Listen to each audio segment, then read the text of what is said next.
बहस होगी पाकिस्तान और अमेरिका से जुड़े इश्यूज पर। शामिल होंगी नेशनल और इंटरनेशनल खबरें। बात होगी दुनिया के बदलते हालात और बदलती सियासत पर। बनेंगी सेलिब्रिटीज इस प्रोग्राम का हिस्सा और दिए जाएंगे जवाबात अहम सवालों के। Programme Pakistan to America with Shaila Khan, capital TV Washington. अस्सलाम वालेकुम नाज़रीन, पाकिस्तान टू अमेरिका के साथ मैं हूं शैला खान और आप देख रहे हैं कैपिटल टीवी वॉशिंगटन। पाकिस्तान की जो इस वक्त सूरत हाल है, जो वाज़ेह हो रही है, वो ये है कि पार्टी के तमाम रहनुमा इमरान खान को इस बात पर कायल करने की कोशिश कर रहे हैं कि वो मौजूदा हालात की नज़ाकत को समझते हुए एक कदम पीछे हटें, रज़ाकाराना तौर पर पार्टी चेयरमैनशिप से अलहदा हो जाएं या उसे छोड़ दें और फिर सिर्फ और किसी और वजीर आजम को उम्मीदवार के तौर पर या वजीर आजम के उम्मीदवार के तौर पर मुंतखब करें। इधर पीटीआई से उड़ने वाले जो कुछ पंछी हैं उनको जहांगीर तरीन किंग्स पार्टी में शामिल किया जा रहा है। चलिए फर्ज किया कि फार्मूला कामयाब भी हो जाता है, जहांगीर तरीन किंग्स पार्टी बन भी गई, बाकी जो सीटें हैं वो पीपल्स पार्टी में एडजस्ट हो भी गई, नून लीग को ये कह दिया जाए कि 5 साल के लिए साइड पे हो जाइए, आपके केसेस खत्म हो गए, बस ठीक है ओके, और नया डमी वजीर आजम आ जाए। मगर इस नए सेटअप में ऐसी कौन सी गीदड़ सिंगी एडजस्ट होगी जिससे पाकिस्तान की जो दिन ब दिन डूबती हुई इकोनॉमी है, दलदल में फंसी जो बिजनेस कम्युनिटी है, इंटरनेशनल लेवल पर फैली बदगुमानी है, बदतरीन साख है, बेरोजगारी है, तारीख की बुलंद तरीन महंगाई है, डॉलर की तारीखी उड़ान है, अवाम की अपनी रियासत पर गैर एतमादी, बैरून मुल्क पाकिस्तानियों की मुकम्मल मायूसी, पाकिस्तान की भागती हुई मल्टी नेशनल कंपनीज और सरमायाकारी की जो बंदिश है वो वापस बहाल हो जाएगी। ये और इन जैसे बहुत सारे सवालात के जवाबात लेने के लिए आज हमारे साथ मौजूद हैं, वॉशिंगटन से हमें ज्वाइन कर रहे हैं आसिम सिद्दीकी साहब, सीनियर एंकर हैं और एनालिस्ट हैं। अस्सलाम वालेकुम सर।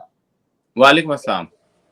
सर, माशी माहिरीन कहते हैं कि इलेक्शन के बाद आने वाली जो हुकूमत है वो भी कुछ ज्यादा देर तक चल नहीं पाएगी, टिक नहीं पाएगी, क्योंकि पीडीएम हुकूमत ने माशी तबाही फेर दी है और पाकिस्तानी मुल्की और गैर मुल्की कर्जे में इस कदर डूबा हुआ है कि उससे निकलते निकलते मेरे ख्याल में वो कहते हैं कि बहुत अरसा गुजर जाएगा। आप क्या कहते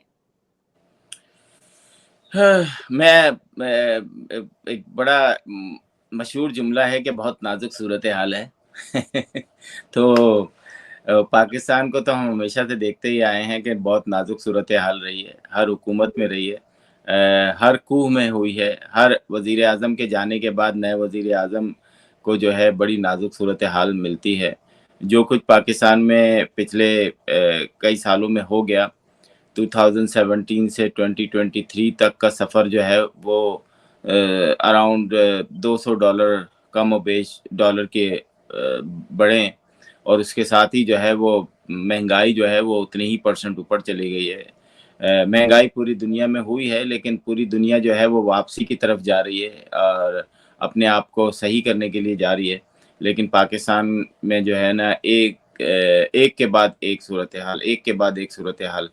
तो जो अभी आपने इंट्रो दिया था बड़ा अच्छा दिया था, लेकिन मेरा ख्याल है कि सियासतदानों को सियासतदानों के साथ ही मिलके चलना होता है।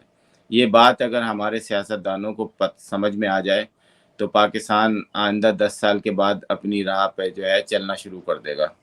लेकिन हम जब शॉर्टकट में किसी और की मदद लेते हैं और वो तीसरी ताकत जो है आपको अपनी मदद से लाती है, फिर अपनी मदद से उखाड़ देती है, फिर लाती है, फिर उखाड़ देती है, फिर लाती है, फिर उखाड़ देती है, तो उसमें मुल्क की बदनामी भी साथ साथ ही हो रही होती है और मुल्क में महंगाई भी उसी हिसाब से हो रही होती है। तो आने वाले दिन वो कहते हैं ना कि आप क्या नहीं चाहती कि पाकिस्तान अच्छा हो, मैं भी यही चाहता हूँ और मेरा ख्याल है 24 करोड़ आवाम भी यही चाहती होगी।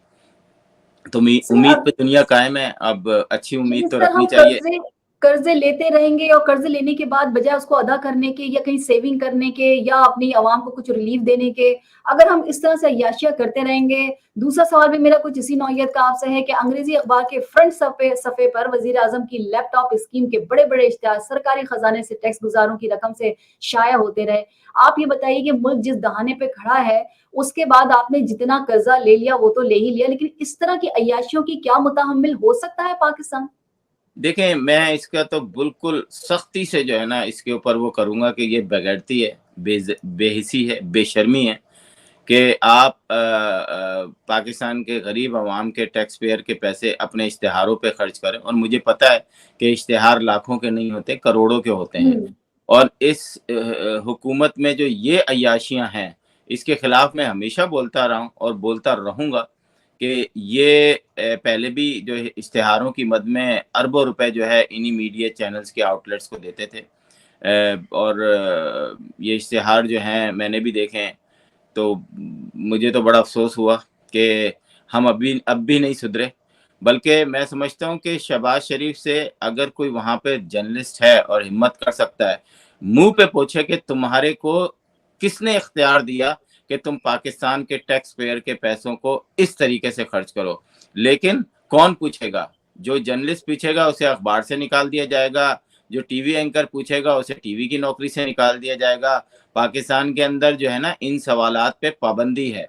और अगर मुस्लिम लीग नून के अंदर बैठे हैं हम और या कारकुन है, तो नहीं जी वो फिर नाराज हो जाएगी पार्टी, इसलिए हम ये सवाल नहीं पूछ सकते। यही दूसरी पार्टीज में भी होता रहा है और यही इस पार्टी में भी होता रहा है कि तो सो ये बेशर्मी है, बेशरम हुक्मरान है जो कि करोड़ों रुपए जो है वो सिर्फ इश्तिहारात की मद में अखबारात को दे रहे हैं। और या तो अखबारात को खुश करने के लिए दे रहे हैं या अखबारात के अंदर जो है जो अपना इन्फ्लुएंस रखने के लिए दे रहे हैं। तो मैं इसे बिल्कुल बेहिसी कहूंगा और बेशर्मी कहूंगा और ये बिल्कुल नहीं होना चाहिए। इससे ज्यादा बेहिसी क्या होगी कि पाकिस्तान में अब ऐसे भी इदारे मौजूद हैं जहां पर ना पेंशन मिल रही है, ना लोगों को सैलरी मिल रही है। एक खबर मैं आपको पढ़ के सुना देती हूँ तो आपको समझ आ जाएगी कि इस वक्त पाकिस्तान किस स्टेज पे खड़ा है। और उसके बावजूद हमारे यहाँ जो दस्तों गिरेबां हैं, चाहे कोई किसी के साथ कर रहा है। रेडियो पाकिस्तान के मुलाजमीन और पेंशनर्स को वजीर आजम ऑफिस के सामने इशारा दस्तूर पर तनख्वाहों और पेंशन की 2 माह से अदम अदायगी पर एहतजाजी मुजाहरा किया गया। रेडियो मुलाजमीन ने लाहौर, क्वेटा और दीगर शहरों में भी एहतजाजी मुजाहरे किए। डायरेक्टर जनरल के आला हुकाम से जब बातचीत हुई तो रेडियो मुलाजमीन को 2 माह की तनख्वाह की अदायगी का तो वादा किया गया, लेकिन पेंशन के हवाले से अभी भी कंफ्यूजन का शिकार है हुकूमत। पेंशनर्स को बताया ये गया कि पेंशन की जो अदायगी है उसे उसका जो केस है, मतलब ये नहीं कि आपको दे दिया जाएगा, ईसीसी में भेजा गया है, जिसके बाद पेंशनर्स की जो परेशानी थी वो बढ़ी। रेडियो पाकिस्तान के बुजुर्ग पेंशनर्स को 2 माह की पेंशन नहीं मिली है और उसके साथ साथ सैलरीज भी लोगों को नहीं मिल रही है, तनख्वाहें नहीं मिली है, पेंशन नहीं मिल रही है। ये पिछले 2 माह से जारी है। ड्यूज तो आप कभी किसी तरह देंगे या नहीं देंगे, ये हालत है। अब आपके पास आपको इदारों में देने के लिए तनख्वाहें नहीं है, उसके बावजूद हम ये देख रहे हैं कि जिस तरह के ये हैं। अभी आपने फजलुर रहमान साहब को भी देखा था, उनके लिए एक तैयारा गया था, वो अपनी सेहत के लिए गए थे और उस तैयारे में वो वापस गए, वो एयरफोर्स का तैयारा था। इस तरह की अय्याशियां हम करते रहे और मेरे ख्याल में हम जो गुजरा बनते हैं या हम लोग जो इलेक्शन लड़ते हैं वो शायद इसी वजह से लड़ते हैं। मेरे ख्याल, मुझे तो ऐसे ही लगता है, इन्हीं अय्याशियों की वजह से लड़ते हैं। देखिए, पहली बात तो ये कि पाकिस्तान जो है ना वो रेडियो पाकिस्तान और के मुस्तहिक ही नहीं है। ये रेडियो पाकिस्तान जो है ना ये इनको बेच देना चाहिए और इसकी अमलाक वगैरह को बेचकर जो लोग हैं उनको गोल्डन हैंडशेक देके 1 टाइम पेमेंट देके इससे जान छुड़ानी चाहिए। दुनिया के कौन सा मुल्क है जो और रेडियो चला रहे हैं? मुझे नहीं पता, लेकिन ये तो निहायत ही बेवकूफ़ाना हरकत है कि आप जो है वो ऐसे इदारे पाले हुए हैं आपने, जैसे पाकिस्तान स्टील मिल है जो आपको कुछ नहीं दे रहे लेकिन अरबों रुपए आपके लग रहे हैं। रेडियो पाकिस्तान है, अब पीटीवी तो चलो समझ में आता है कि हर हुकूमत को अपना जो प्रोपेगेंडा है ना वो चलाने के लिए पीटीवी चाहिए, तो वो तो मजबूरी है, तो वो आपने करनी है। पीआईए जो है वो भी मुफ्ते के लिए रखी हुई इन्होंने कि अपने लिए अय्याशी, अपनी फैमिली के लिए अय्याशी, बिजनेस क्लास में जाना आना, बेशक आम पब्लिक जो है वो रुलती रहे। तो पाकिस्तान को सख्त फैसले करने पड़ेंगे और इस किस्म के इदारों से जान छुड़ानी पड़ेगी, रेडियो पाकिस्तान जैसे लोग, ताकि लोग पेंशन की, अब लाजिम बात है अगर आप पेंशन इस इदारे को ख़त्म करते हैं तो फिर जो पेंशन लेने वाले उनको भी वो करना पड़ेगा। तो एक लमसम अमाउंट उस प्रॉपर्टी को बेच के इनको दें, ताकि ये जो आप अरबों रुपए देते हैं हर साल इन्हीं इदारों को सब्सिडी की मद में, तो ये खत्म हो। ठीक है, लेकिन सर अपना मौके पर रेडियो पे भी जाना है, टीवी पे भी जाना है, ये तो इस मर्तबा के हालात है ना। रेडियो कौन सुनता है मुझे बताएं? रेडियो सर मुझे तो खैर नहीं पता, लेकिन हाँ बहरहाल ये रेडियो टीवी रखना है मेरे ख्याल में गवर्नमेंट की एक मजबूरी लगता है, क्योंकि इस वक्त ऐसा है ना कि टीवी चैनल्स पर जो है जहाँ का कंट्रोल है आपको पता है, वरना असल हुकूमत जब होती है तो उसके उसका जो कंट्रोल है वो टीवी या प्राइवेट चैनल्स पे नहीं होता। उसका कंट्रोल सिर्फ अपने पीटीवी पर होता है या अपने रेडियो पे होता है, जो अपना मौक़िफ़ बयान कर रहा होता है। और ये रेडियो जो है ये कच्ची जो इंटीरियर होता है, वहाँ ज़्यादा सुना जाता है। बहरहाल, मैं अगर आगे चलूँ तो फिर मैं आप, क्योंकि आप वॉशिंगटन में, अमेरिका में, तो आप मुझे सही सिचुएशन बता सकेंगे। कांग्रेस में से पाकिस्तान में जो ह्यूमन राइट्स वायलेशन हो रही है, उसके लिए वीडियोज़ भी जा रही हैं, लोगों से कहा भी जा रहा है, तो वहाँ पर जो सियासतदान हैं या वहाँ पे जो कांग्रेसमैन हैं, उनसे शायद कहा जा रहा है कि वो स्टैंड लें, वो स्टैंड क्यों नहीं ले रहे? क्या ये बात सही है? बिल्कुल, कई दफ़ा कोशिश की गई फंड रेजिंग के दौरान लोगों को, कांग्रेस मेंस को अपने घर बुला के ये ख्वाहिश का इजहार किया गया कि पाकिस्तान, यहाँ तक वो किया गया कि पाकिस्तान पे सैंक्शन तक लगवाने की बात की गई, कि वे पाबंदी लगवाने की, उनके वीज़े पे पाबंदी लगाने की बातें की गई हैं। और मैं आपको ये बताता चलूँ, अपने नाज़रीन को भी बताता चलूँ कि यहाँ पे 60, 65, 100 कोई भी कांग्रेस मैन और वुमेन और सेनेटर जो है, वो सिर्फ चंदा लेने के लिए, फंड रेजिंग लेने करने के लिए, जहाँ पे पाकिस्तानियों का इन्फ्लुएंस है और वो लाख-लाख डॉलर जो है, 2-2 लाख डॉलर अपने कांग्रेस मैन और कांग्रेस वुमेन को चंदा देते हैं, तो वो उनसे कुछ ना कुछ कहलवाने में कामयाब भी हो जाते हैं। अभी माजी में जिस तरीके के 60-70 जो लोगों ने सिग्नेचर की, उन्होंने, मोस्टली लोगों ने, अगर आप रिपोर्ट देखें तो उनको पता ही नहीं था कि ये हो क्या रहा है। और स्टेट डिपार्टमेंट की भी एक वो आ गई है कि उन्होंने भी कोई ऐसी खास जो है, मतलब उन्होंने यही कहा है कि ये पाकिस्तान का इंटरनल मामला है।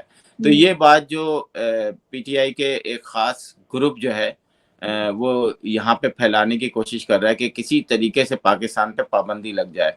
तो सर पाकिस्तान मैं पे पाबंदी 24 करोड़ लोगों के लिए शायद मुश्किल हो, लेकिन वो ये नहीं समझ रहे कि यहाँ जो एक मुल्क दूसरे मुल्क के अंदर जो है ना, वो इस तरह इंटरफेरेंस नहीं कर सकता, क्योंकि यहाँ पे भी कैपिटल हिल हुआ था, यहाँ पे भी बिल्कुल इसी तरीके का एक वाकया हुआ था, और उसमें कोई इतना ज़्यादा ऐसा नहीं हुआ था, लेकिन उन्होंने तकरीबन 240 लोगों को सज़ाएँ भी दी, और सज़ाएँ जो थीं वो महीनों से लेकर 18 साल तक सर की अभी तो इंक्वायरी बाकी है ना, अभी तो इंक्वायरी बाकी है। आपने देखा जिस तरह से कहा गया कि कहाँ वो जिनको सजा नहीं, मिलेगी, बिल्कुल इंक्वायरी लेकिन करते रहें, इंक्वायरी भी हाँ, करते रहें, सज़ाएँ भी अच्छा दें, जज़ा दूसरे भी दें, जो दूसरे करना है करें, अमेरिका वो के, पाकिस्तान का इंटरनल मामला है, उसको ठीक है, कोई भी मुल्क डिस्कस नहीं कर सकता अभी। अच्छा नहीं कर सकता। बांग्लादेश के लिए क्यों कहा अमेरिका ने कि जी अगर हम उनके हालात देख रहे हैं और हो सकता है कि यहाँ के वीज़े कैंसल कर दें इस वजह से कि अगर वहाँ पर वो इलेक्शन नहीं करवाते हैं तो। ये खबर है और मैंने पढ़ी है। नहीं, तो नहीं, वो बिल्कुल ये जब खबर है। बांग्लादेश में क्यों? बांग्लादेश बिल्कुल में ये ऐसा खबर क्यों? है, क्योंकि बांग्लादेश के अंदर इस वक्त जो, अगर आप हालात हैं, वो बिल्कुल पाकिस्तान से मुख्तलिफ हैं। इस वक्त बांग्लादेश में जिनकी गवर्नमेंट है, उन्होंने हुँ। क्या कुछ नहीं किया आम तो वो उनका इंटरनल आम मामला नहीं है। बांग्लादेशी के लिए। बांग्लादेश में इंटरनल मामला नहीं है, वो अपनी हुकूमत है, उनके लोग हैं, वो जिस तरह भी चाहें डील करें, वो उनका अपना नहीं, पर्सनल जब मामला जब नहीं है। इंटरनेशनल उनको ये मालूम हो जाता है कि वाकई यहाँ पर कुछ हो रहा है। देखें, इमरान खान के 2 इंटरव्यूज आए थे अभी हाल ही में। हुँ, एक उन्होंने पाकिस्तानी एक इदारे को दिया था, मेरा ख्याल है हुँ, टुडे कुछ इस तरह का अखबार था या चैनल था, और एक जो है उन्होंने इंटरनेशनल टीवी चैनल को दिया था।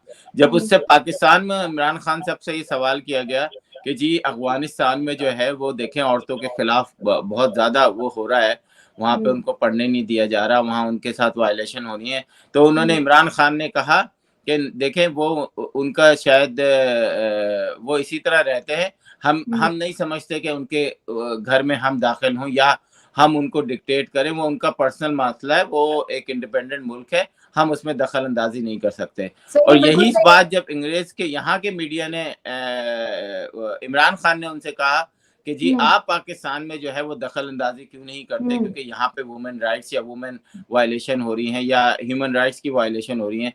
तो मैं तो 2-3 दिन से ढूंढ रहा था कि शायद 300-400 वायलेशन मिल जाए, मुझे 2-4 तो चीज़ें मिली हैं, लेकिन कोई 300-400 नहीं मिली जिसपे जो है किसी किस्म का कोई फैसला सुनाया जाए 24 करोड़ के लिए कि जनाब कराची में जो है इस औरत के साथ खुल के रेप हुआ। आप रेप, मतलब आपको, मुझे हैरत होती है, कोई किसी के ऊपर रेप के चार्जेस मतलब कैसे लगा सकता है? अनटिल अनलेस के आपको पता है कि इसके क्या वो होंगे। लोग खतीजा पता नहीं उसके ऊपर उस बेचारी का जो बाहर निकल के आएगी पाकिस्तान के माहौल में किस तरह रहेगी, उससे तो पूछ लिया जाए कि उसके साथ रेप हुआ है कि नहीं हुआ है। सर वो वो जो जब लड़कियां इंक्वायरी थी जो की शोर नौबत मचा रही आए थी उन्होंने भी पाकिस्तान आके में, कहा ना कि नहीं इंक्वायरी कुछ की नहीं हुआ। नौबत ही नहीं आ रही है, कोई आपको कोर्ट तक जाने ही कोई नहीं दे रहा। तो फिर पाकिस्तान ये के खबरें हालात ना आपको उड़ाए ना कि मालूम है। रेप हुआ है, फिर ये नहीं तो खबरें यहाँ ना कोई उड़ाए। हुआ नहीं है ना, कोई भी औरत आके ये तो नहीं कहेगी कि जी हाँ लीजिए जी मेरा हुआ है। हर औरत, हर घर, हर खानदान ही छुपाएगा कि जी हमारी बच्ची के साथ। अब मैं आपको 2 बच्चियों की बात बताऊं तो वो भी ज़ाहिर है किसी का नाम लेना पड़ेगा, लेकिन हालात यहाँ खराब हैं। मैं ये नहीं कहती कि किस नौइयत के, किसके ये होने नहीं चाहिए। अमेरिका की मैंने यूँ ज़िक्र किया कि बांग्लादेश को जब आप कहते हैं कि हम यहाँ के आपके वीज़े कैंसल करेंगे, तो उनका पर्सनल मैटर हो सकता है। दूसरी ये खबर क्या वो भी सही है कि जो पाकिस्तान के एम्बेसडर जो वाशिंगटन में हैं, उनकी तस्वीरें हमें नजर आई और उन लोगों के साथ तस्वीरें नजर आई जो कि यहाँ पर एजेंसीज के लोगों को बुरा भला कह रहे थे, और खुद वो जो साहब थे एम्बेसी के, वो एम्बेसडर उनको लानतें दे रहे थे। तो ये क्या मामला है, ये मेरी समझ में नहीं आया। जी, ये खबर आजकल सोशल मीडिया पे बड़ी फैली हुई है और मैंने फिर जाके कल देखा कि उन हम्म। तस्वीरों को देखा, तो ये हम्म। उनमें से कुछ ऐसे लोग थे जो कि हम्म। एम्बेसडर के घर के सामने बैठकर पाकिस्तान की एजेंसीज को लानत दे रहे थे, पाकिस्तान के हम्म। आर्मी चीफ पर को मुर्दाबाद के नारे लगा रहे थे, फांसी दो के हम्म। नारे लगा रहे थे। हम्म। और जब एम्बेसडर साहब, एक जर्नलिस्ट ने वहाँ कोट किया ARY के और डॉन के थे कि जब एम्बेसडर साहब घर के बाहर आए, मतलब घर के बाहर नहीं, अपनी खिड़की से उन्होंने देखा तो इन लोगों ने उनको लानतें दिखाई। हम्म। और वही एम्बेसडर साहब जो हैं इन्हीं लोगों के फार्म हाउस पे घूमते नजर आए और फार्म हाउस का सर्वे कर रहे थे। मुझे नहीं पता कि शायद उनको भी यहाँ रिटायरमेंट के बाद रुक के फार्म हाउस ही खोलना होगा, लेकिन ये हम्म। बड़ा गलत मैसेज गया है कि हम्म। एक एम्बेसडर जिसको थोड़े दिन पहले उसी के घर के सामने लानतें मिली थी और उसके मुल्क के लोगों को, एजेंसीज को और फौज को मुर्दाबाद के नारे लगे थे, वो हम्म। उन्हीं लोगों के साथ जो है वो फार्म हाउस के अंदर सैर कर रहे थे। तो ये बड़ा सोशल मीडिया पे ये खबर गलत है, मतलब सोशल मीडिया पे ये खबर जो है मतलब सरगर्म है कि ये हम्म। जो है इस तरह की चीज़ें हो रही हैं। मेरा नहीं ख्याल कि पाकिस्तान एम्बेसी जो है वो अभी तक उनका किसी भी किस्म का कोई बयान या तरदीद आई हो, लेकिन ठीक तस्वीरें है। मैंने पंजाब, देखी। आसिफ साहब, पंजाब हुकूमत ने जिन्ना हाउस हमला केस में डॉक्टर यास्मीन राशिद की बर्रियत को चैलेंज कर दिया है। जी, ये होना ही था। क्योंकि जो मैंने खबरें देखी, देखिए हम लोग जो है ना जब पाकिस्तान की खबरें देखते हैं ना तो उसी पे अपना तज्जिया दे सकते हैं। तो वो उसी सर ये वक़्त मैंने चैनल्स, देखा था कि सर बहुत सारे ये लोगों ने पाकिस्तान के चैनल्स की बात कर रहे हैं आप? पाकिस्तान के चैनल्स या पाकिस्तान की जो सहाफ़ी हैं उनकी जो फ़ेसबुक या ट्विटर पे जो है वो हम्म। गलत भी खबरें होती हैं, सही भी होती हैं। हम्म। क्या नाम है उनका, यास्मीन राशिद। यास्मीन राशिद की बहुत सारी वीडियोज़ भी आई। देखें, ये तो अदालतों को फैसला करना पड़ेगा। ये मैंने और आपने फैसला नहीं करना है कि वो गिल्टी हैं कि नहीं है। मैं इस पे नहीं कोई नहीं, मैं तज़िया ये नहीं पूछ दूँगा रही कि हूँ ये कि अदालत जो भी पंजाब कहेगी वो हुकूमत ने एक्सेप्ट जिन्ना करना हाउस पड़ेगा। हमले में उनको बरियत दे दी थी, बरियत के बाद उस बरियत को चैलेंज किया गया। मैं ये पूछ रही हूँ, ज़ाहिर है पंजाब हुकूमत ने हाँ, तो वो तो चैलेंज करेंगे। देखें, ये तो कानून ने हक दिया दोनों तरफ। उनको भी अगर वो मतलब उनके लिए खिलाफ सजा सुना दी जाती तो उनके हम्म। भी लिए भी अपील का वो है। यहाँ पे हम्म। हुकूमत ने दोबारा से उनको वो कर दिया है, तो ये हम्म। इसमें तो कोई ऐसी बात नहीं है। हम्म। ठीक है, भट्टू साहब जो है वो पीपल्स पार्टी में शमूलियत कर रहे हो, बहुत सारे लोग जो है वो पीपल्स पार्टी में जा रहे हैं। हाँ, ये बड़े सोचने का मुकाम है जो आजकल फिर से लोटागिरी शुरू हो गई है। तो हम्म। मेरा ख़्याल है कि पीपल्स पार्टी हो या मुस्लिम लीग हो या दूसरे लोग हों, यही लोग जो है वो टूट के गए थे पीटीआई में और हम्म। उस वक़्त इमरान खान रोज़ विकेटें गिरा रहे थे। और हम्म। इन गंदे लोगों को ना रोड हम्म। पे लाकर आपको बेइज़्ज़त करना चाहिए और हम्म। इनको इनकी औकात दिखानी चाहिए कि सर लोटागिरी कौन बंद करेगा ये? कौन करेगा? अगर इमरान खान ये ने लेके सियासी वेलकम पार्टीज़ किया कर था सकती हैं। तो जरदारी साहब भी वेलकम कर रहे हैं, और जरदारी साहब अगर वेलकम नहीं कर रहे तो मरियम नवाज और नून लीग वहां से भी वेलकम हो रहा है। वो अलग बात है गलत कि है। वहां पर ये अगर तीनों मिल जाएं और ये कहें कि जी अब पंछी जो उड़ उड़ के आ रहे हैं। और देखिए मसला पता है क्या, इमरान खान के लेकर आए थे कौन थे जी? इमरान खान को लाने वाले उनके सपोर्टर्स थे, उनके जी हैंडलर्स थे, इनको लेकर आए थे। अब क्या हो रहा है? अब भी तो कोई किसी को लेकर आया है ना। ये इतना कुछ जो खेल जमा हुआ है, ये भी तो किसी वजह से भट्टू साहब को नजर नहीं आ रहा कि अब एस्टैब्लिशमेंट किसके पीछे है। अब इमरान खान के पीछे नहीं है, अब जिसके पीछे है तो जी वहां चलना चाहिए। तो ये हमारे सियासतदानों को देखना है ना, जरदारी साहब को देखना है। मगर जरदारी साहब का मसला ये कि वो ऑलरेडी पंजाब में उनके पास कोई बंदा है ही नहीं, तो वो सोच रहे हैं ठीक है, अगर आते हैं, जीत जाते हैं तो वेल एंड गुड, अगर नहीं जीते तो मेरे पास तो खोने के लिए तो वैसे भी कुछ नहीं था। देखें, ये इसकी एक लिए सिर्फ एक मिसाल दूंगा कि अंधों में काना राजा। तो जरदारी साहब पीपल्स पार्टी का कोई वजूद पंजाब में तो है नहीं, तो उन्होंने कहा कि मुफ्ते के लोग मिल रहे हैं, खुद ही आ रहे हैं, तो चलो खेल लो ये जुआ भी, तो वो इसलिए खेल रहे हैं। लेकिन पीपल्स पार्टी के अंदर जो है वो हमने सुना था कुछ स्पेसेस पर कि दे आर नॉट हैप्पी, जो ऐसे कारकुनान होते हैं ना, जो अपनी जमात के साथ कुछ भी कर सकते हैं, उनके लिए जान भी दे सकते हैं। इसमें ऐसे पीटीआई के लोग भी हैं, ऐसे नवाज शरीफ में भी हैं, हर जमात में ऐसे लोग होते हैं जिनकी वजह से जमात खड़ी होती है। वो लोग इसके हक में नहीं है कि इन लोगों को यूज किया जाए, लेकिन पीटीआई के पास, सॉरी, पाकिस्तान पीपल्स पार्टी के पास कोई चॉइस है नहीं। उनको एक मुफ्त की वो मिल रहे हैं खाने, तो अगर आप भूखे हैं तो यकीनन आप मजे उड़ाएंगे, आपको, आपके लिए तो चांदी है। लेकिन आपने उन लोटों को जो कि पाकिस्तान की सियासत में एक गंदा नाम रखते हैं, उनको जो है एक दफा फिर सहारा दे दिया है, तो ये गलत है मेरी नजर में। बिल्कुल सही। इलेक्शन कमीशन ने बैनुल अक़वामी मुबस्सरीन और मंतबीन को इलेक्शन कवर करने से रोक दिया है, क्यों? अगर तो वो देख लेते, अगर तो वो जाहिर है अब उसकी फिर क्रेडिबिलिटी, कौन सा इलेक्शन हो रहा है जो रोक दिए? नहीं हो नहीं रहा, लेकिन एक तैयारी तो है। अगर इलेक्शन नहीं हो रहे तो ये बात भी नहीं कहनी चाहिए थी, और मेरे ख्याल में ये तो बहुत ही ज्यादा बेवकूफी कि अगर आप करा ही नहीं रहे। ये तो कुछ लगता है कि पागल हो गए। कौन है लोग जो इस तरह का बयान दे रहे हैं? अभी इलेक्शन का ना डेट आई है, ना आया है। इस तरह का बयान वो कैसे दे सकते हैं? वो कैसे रोक सकते हैं?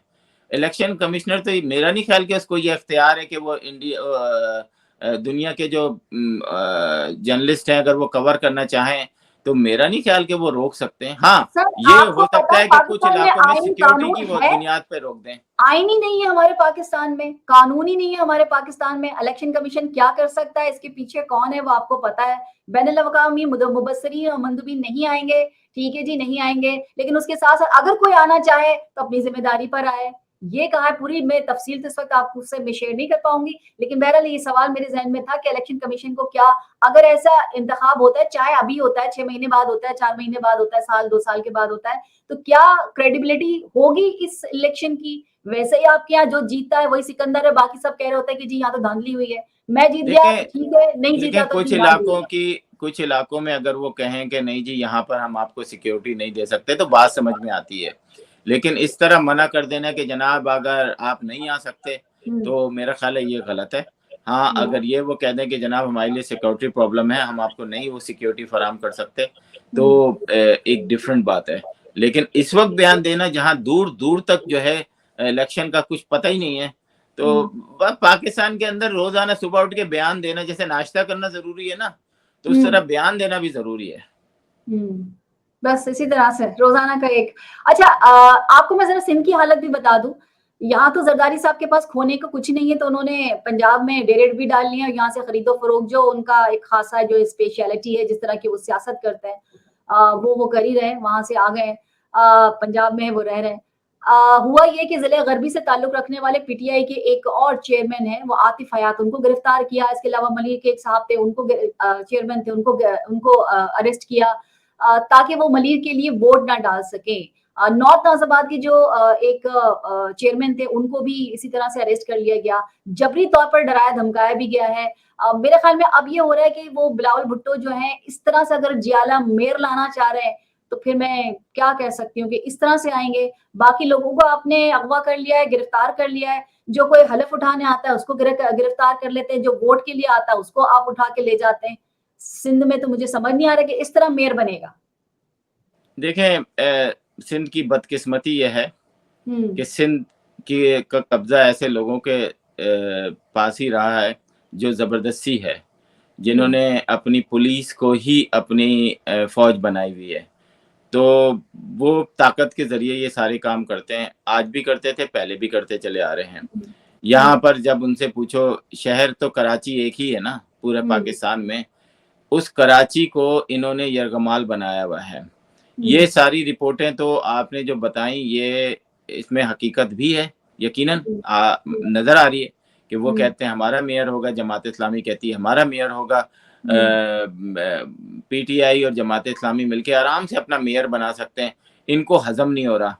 इनको भाई आप अगर वो बनाना चाहते हैं, आपको क्या जरूरत है? आपको कोई प्रॉब्लम है? अच्छा, कराची के साथ बदकिस्मती ये है कि कराची के लोग जो है ना, अब इस सोशल मीडिया पे तो कम से कम मुत्तहिद हो जाए। आपको याद होगा कि इन्होंने फलों का बाइकआउट किया था, फल नहीं खाए थे कुछ 1-2 हफ्ते, या 1 हफ्ता या 5 दिन या 7 दिन, तो प्राइसेस नीचे आ गई थी ना। तो अगर इन्होंने मंडी लगा दी है अब, जिसमें मैं रोजाना देखता हूँ वीडियो आ रही होती है कि जी हमें लूट लिया वापसी पे, वहां पे हमें जाते हुए लूट लिया, हमारे पास 4.5 लाख रुपए थे, हम जो है वो गाय या बकरा खरीदने जा रहे थे, हमारे पास इतने लाख रुपए थे। सबको पता है कि जो मंडी जा रहा है वहाँ क्रेडिट कार्ड नहीं देगा, वो तो आपने एक पूरा का पूरा जो डकैत हैं उनको फैसिलिटेट कर रहे हैं आप, कि बिल्कुल कराची से बाहर अंधेरे में आपने एक ऐसी जगह पे मंडी लगा दी है कि आओ, जाने खरीदने से पहले ही लुट जाते हैं आप, गन पॉइंट पे लुटते हैं और कोई मर्सी नहीं है। तो मेरा ख्याल है कि बेहिसी है कराची के लोगों की, बाइकआउट कर दें, नहीं खरीदें। अगर कुर्बानी नहीं करेंगे 1 साल तो कोई क़यामत तो नहीं आ जाएगी ना। अगर आप जो है वो बोलें कि नहीं भाई मैं जो है कुर्बानी नहीं कर रही, मैं अपने कुर्बानी के पैसे ईदी ट्रस्ट को दे दूंगी, तो चलो भाई आप ईदी ट्रस्ट को दे दें, वो खुद ही अपना जाने, वो जिस तरीके से करते हैं इज्तिमाई कुर्बानी, या फिर आप उस 20,000 50,000 को जो है वो किसी गरीब को दे दें, उसके काम आ जाएंगे। वो इन्नमा अमालो बिन्नियात, अमलों का दारोमदार तो नीयत पर है ना आपकी। तो आप इस फरीजे से जो है सिर्फ इस, अल्लाह भी देख रहा है, हुक्मरानों को भी देख रहा है और आपको भी देख रहा है, आपकी नीयतों को भी देख रहा है। तो जाएं लुटें, आप इसी काबिल हैं। कराची के लोगों को तो मैं अब यही कहता हूँ कि आप लोग डिजर्व करते हैं। जो जुल्म बर्दाश्त कर रहे हो ना, जुल्म की बर्दाश्त करने की भी कम से कम अपने तौर से तो कुछ कर सकते हैं ना, कि आए वीडियो बनाए कि जी मैंने सोचा था आज कुर्बानी करने के लिए इस दफा, लेकिन क्योंकि आपने मंडी वहां लगा दी है इसलिए मैं कुर्बानी नहीं करूंगा। 1 लाख लोगों के इंटरव्यूज ऐसे आ जाए ना, इनकी मैया मर जाए, ये पागल कुत्तों की तरह घूमे हुक्मरान, लेकिन आप नहीं कर सकते तो भुगते हैं, आप ही ने बर्दाश्त करना है। तो इतना बड़ा जानवर घर के बाहर खड़ा नहीं होगा, लोग आते जाते 10 दिन तक नहीं देखेंगे, किसको पता चलेगा कि मैंने इतना बड़ा कोई जानवर किया था, मैंने हाँ, यही है ना, तो फिर भुगते हैं वो इसी तरीके। तो जाहिर है तो वो अच्छा उनके लुट जाने, जिस तरह के मैं लोगों का बता रही हूँ, कितना बड़ा जानवर जो 3-3 4-4 लाख का लेते हैं, अगर वो अपनी गाड़ियों में और अपने लैंड क्रूजर में जाके वो लेकर आ जाते हैं, तो मरता वो आदमी जो बेचारा बाइक पे जा रहा है, बेचारा वो खटारा गाड़ी में जा रहा है, जिसके पास कोई 50,000 30,000 60,000 है, और वो बेचारा गाय या बकरा लेने के लिए निकला है और वही लुट के आ जाते, तो उसकी वहां कौन सुन रहा है। अब अगर मैं आपको बताऊं, इमरान खान का नाम लेने पर पाबंदी है, और अब अगर मुकम्मल तौर पर पाबंदी लगा दी है, तो मुझे थोड़ा सा ये भी हुआ कि मरियम साहिबा खिताब कैसे दिखाएंगी, लेकिन खैर उन्होंने खिताब किया, बड़ा ट्रिकी खिताब किया उन्होंने। मैंने सुना, वैसे मैं उनको सुनती जरा कम ही हूँ, लेकिन मैंने सुना तो बड़ा ट्रिकी उन्होंने किया। उन्होंने जिस तरह से नाम लिए कि वो तो वो है, लेकिन बहरहाल मुझे ये खुशी हुई कि अब उसके बाद उम्मीद ये कि शायद मीडिया जो है वो असल अवामी मसाइल पर बहस है, जैसे कि महंगाई है, कर्जों का अंबार है, सर पर लटकती डिफॉल्ट की तलवार है, बेरोजगारी है, कसाद बाजारी है, ब्रेन ड्रेन है, लाकानूनियत है, जराइम की बढ़ती शरह है, हुकूमती कारकर्दगी है। शायद इसमें बात हो जाए, क्योंकि इमरान खान और इमरान खान कम से कम उससे तो जान छूटी। आप क्या कहते हैं, लगा देनी चाहिए थी, सही किया? देखिए मकाफात अमल है। जब मेरा ख्याल है कि अगर पाकिस्तान की हिस्ट्री में देखें तो इस मीडिया में अल्ताफ हुसैन पे सबसे पहले पाबंदी लगी थी बात करने पे, फिर नवाज शरीफ पे लगी और अब इमरान खान पे लगी। ठीक है। उस वक्त भी गलत था और इस वक्त भी गलत है। तो लेकिन हम मकाफात अमल कहें या हम वो चेन बताएं कि अल्ताफ हुसैन को किया था तो किसने किया था, नवाज शरीफ को किया था तो किसने बैन किया था, अब जो बैन किया है वो किसने बैन किया है? मैं आपको बता देता हूँ। उस वक्त के हुक्मरानों ने एजेंसियों के साथ मिलकर पाबंदी लगाई थी अल्ताफ हुसैन पे। इमरान खान के दौर पे इमरान खान की मर्जी से, एजेंसियों की मर्जी से नवाज शरीफ पे पाबंदी लगी थी, और आज की हुकूमत और एजेंसियों ने अपनी मदद से इमरान खान पे पाबंदी लगाई है। तो ये तो पाबंदी इसी तरीके से लगी क्योंकि हमारे आगे अगर बिलावल भुट्टो वो बन जाते हैं वजीर आजम और उनके मसाइल शुरू होते हैं, क्योंकि आपको पता है जो पावर में आता है वो एस्टेब्लिशमेंट के साथ मसाइल तो पैदा करता है, ये तो एक हिस्ट्री है हमारी। तो फिर बिलावल भुट्टो की भी तकरीर सुनाई नहीं देगी, उनकी भी आवाज सुनाई नहीं देगी, उनके साथ भी यही होगा। बिल्कुल होगा, पीपल्स पार्टी के साथ होगा नहीं, पीपल्स पार्टी के साथ हो चुका है ज़ियाउल हक नहीं के नहीं, हो ज़माने चुका है, लेकिन हम आगे की बात कर पीपल्स रहे हैं, पार्टी तो का बावजूद नाम भी पूरा नहीं होगा ले ना। सकते थे आप। एएनपी के साथ आपकी मिसाल काफ़ी है। एएनपी में जो है वो हम्म आप एएनपी कोई $100 की एएनपी जो है वो 100 आदमियों की जो है वो हम्म कॉर्नर मीटिंग नहीं कर सकती है। माजी में तो हम्म ये तो पाकिस्तान का एक बड़ा अजीब सा वो है कि वो खुद भुगत चुके हैं ये सारी चीजें, हम्म, लेकिन वो आगे फिर इसी चीज को जो है वो रिपीट होने करते देते हैं। हैं, हम्म रिपीट करते हैं। उनके साथ हम्म ये सब कुछ हो चुका होता है, लेकिन हम्म आगे वो वही सब रिपीट कर रहे होते हैं।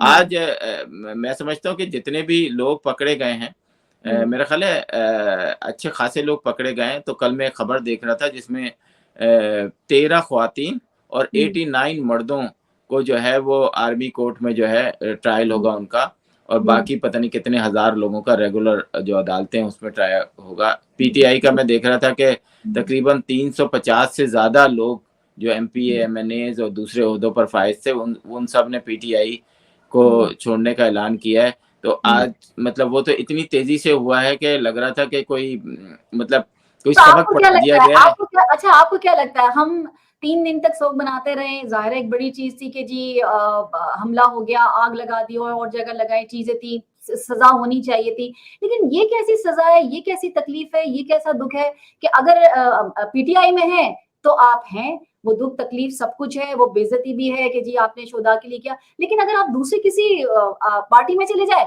तो वो नहीं है कुछ भी, वो फिर आप नहीं, वहीं पे होते शैला, हैं। ये आप आने वाले दिनों में इस प्रोग्राम को याद रखिएगा।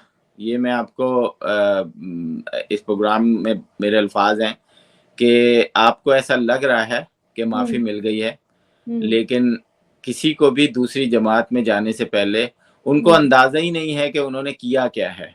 हुँ, वो दूसरी जमात में आने के बाद भी अगर उनको प्रूफ मिल गए हैं, उनको हुँ, भुगतना पड़ेगा, और आप देखिएगा हुँ, कि इन लोगों को भी सज़ाएँ मिलेंगी, और अगर नहीं मिली ना, तो हुँ। फिर आप आँख बंद करके हम लोग सब एंटरटेनमेंट का प्रोग्राम शुरू कर देंगे, हम न्यूज़ बंद वो कर तो हम देंगे। सर देख रहे हैं, इससे पहले लोगों ने जो कुछ किया वो हम देखते रहे। मैंने आपको उस दिन भी कहा था कि जिन-जिन लोगों ने ज़िया उल हक को लानतें दी, ज़िया उल हक की कब्र पे लानतें, ठोकरें मारी, उनको नहीं दिया आपने। इससे पहले कायदे-आज़म क्या हमारे लिए मोहतरम नहीं है, वहाँ पे नारेबाज़ी करके बेहुरमती, वहाँ किसी को नहीं की। तो ये हमारे यहाँ चलता चला आ रहा है, किसी ने ना सुनना है, ना सुनाना है, ना किसी ने करना है। ये भी एक अजीब चीज़ है। सब अब आप देख रहे हैं पाकिस्तान में, आप बुलाते हैं, कहते हैं, आप सबको बंद कर देते हैं। मैं कहती हूँ सबको बंद करते, सबको सज़ा देते। इनमें से चाहे वो कोई पीटीआई का लीडर था, बड़ा था, छोटा था। अब ये क्या कोई कि आपने बड़ों को आपने कह दिया कि आप इस पार्टी में चले जाओ, उस पार्टी में चले जाएँ, आपके केस नहीं है, खत्म हो गए, और उसके बाद अब बाकियों को जो छोटे बेचारे वर्कर्स हैं, उनको उठा के आपने कह दिया कि जिन पे ये करना चाहिए। ये भी चीज़ सही नहीं है ना। लास्ट कमेंट कहूँगी आसिम साहब, बहुत कम वक़्त रह गया हमारे पास। लास्ट कमेंट्स मेरा तो यही है कि अमेरिका के अंदर पीटीआई का जो ज़ोर था, वो हुँ, ज़ोर जो है अब उतना नहीं रहा। हमने यहाँ हुँ, पे देखा कि पीटीआई के हुँ, बहुत सारे लोग जो हैं वो पीटीआई को वॉलंटियरली, हुँ, क्योंकि अमेरिका में तो आपको कोई ज़बरदस्ती नहीं है ना, हुँ, तो वो छोड़ चुके हैं। हुँ, इमरान खान जो है उनकी पार्टी को एक ज़बरदस्त झटका लगा है। हुँ, लेकिन इमरान खान के वोटर तो हैं अभी। हुँ, अगर जैसे लोग कहते हैं, या कराची वाले, आप कराची में रहती हैं, कि जी अल्ताफ हुसैन, हुँ, लोग कहते हैं कि अगर कराची में आज अल्ताफ हुसैन को ले आया जाए तो उनका वोट बैंक बहुत बड़ा है। अब मुझे नहीं पता ये हकीकत है कि नहीं है, लेकिन अगर इमरान खान को फ्री हैंड दिया जाए तो भी कुछ हो सकता है। लेकिन पाकिस्तान की सियासत में बहुत ज़्यादा क्वेश्चन मार्क हैं, और इन क्वेश्चन हुँ, मार्क के साथ तबसरा करना बड़ा मुश्किल है, क्योंकि हुँ, अगले हफ्ते ही वो सिचुएशन चेंज हो जाती है। जो हम सोच रहे होते हैं उससे कहीं आगे चली जाती है। तो हुँ, आने वाले दिन जो हैं वो मेरा ख़्याल है सियासत के उसमें अच्छे नहीं हैं। अगर वाक़ई जिस तरह हुकूमत सोच रही है कि नहीं, इस दफ़ा नहीं, तो हुँ, शायद हम एक अच्छी डगर पकड़ लें। हुँ, नॉट हुकूमत, जो लोग हुँ, पाकिस्तान पे मतलब हुँ, हुक्मरान हैं, अगर वो हुँ, ये सोच लें कि हमें पाकिस्तान इनफ इज़ इनफ, हमें हुँ, पाकिस्तान को सही डगर पे ले जाना है। हुँ, लेकिन नहीं, तो फिर अगले 100 साल ऐसे ही पाकिस्तान चलता रहेगा, और वो हुँ, मशहूर मुहावरा हमारे प्राइम मिनिस्टर के जो भिखारी होते हैं वो फैसले नहीं कर सकते। हुँ, तो मेरा ख़्याल है कि आने वाले दिन जो हैं वो हम भिखारी ही रहेंगे। हम लोगों से कर्जे मांगते रहेंगे, दूसरे मुल्क हमें सिर्फ इसलिए देते रहेंगे कि जी 56 मुल्क मुसलमान मुल्कों में एक मुल्क ऐसा है जिसके पास न्यूक्लियर है, और वो जो है वो शायद हमारी सेफ्टी का बाइस बने। लेट्स सी कि आगे क्या होता है। आसिम साहब बहुत बहुत शुक्रिया, thank you so very much. Social media platform पर कैपिटल टीवी वॉशिंगटन के फेसबुक पेज को लाइक कीजिएगा और यूट्यूब चैनल को सब्सक्राइब कीजिएगा और कैपिटल टीवी वॉशिंगटन की एप्लीकेशन को जरूर इंस्टॉल कर लीजिएगा ताकि दुनिया में आप किसी भी जगह हो हमारे लाइव प्रोग्राम्स और शोज को देख सकें। जिंदगी ने वफा की तो इंशाल्लाह अगले प्रोग्राम में फिर आपसे मुलाकात होगी। तब तक के लिए शाला खान को दीजिए इजाजत। फी अमानिल्लाह।